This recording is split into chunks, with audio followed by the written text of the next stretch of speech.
হরে কৃষ্ণ, রাধে রাধে। আমি গীতার কথায় আপনাদের সুস্বাগতম। আজকে আরেকটি ভিডিওতে গীতার একাদশ অধ্যায়ের 36 নম্বর শ্লোকটি পাঠ করছি। আপনারাও কিন্তু আমার সঙ্গে অবশ্যই পাঠ করবেন। ওং নমো ভগবতে বাসুদেবায়, ওং নমো ভগবতে বাসুদেবায়, ওং নমো ভগবতে বাসুদেবায় শ্লোকটিও আমার সঙ্গে উচ্চারণ করবেন।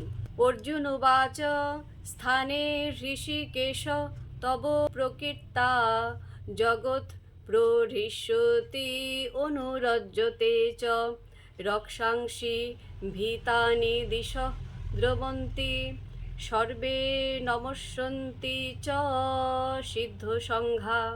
অনুবাদ: অর্জুন বললেন, হে ঋষিকেশ, তোমার মহিমা কীর্তনে সমস্ত জগৎ প্রহৃষ্ট হয়ে তোমার প্রতি অনুরক্ত হচ্ছে।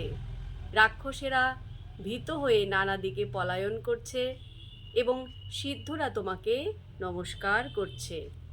এই সমস্তই যুক্তিযুক্ত। তো ভক্তগণ, এমনি করে প্রতিদিন একটি করে গীতা শ্লোক পাঠ করুন আর এই দুর্লভ মানব জনমকে ধন্য করুন।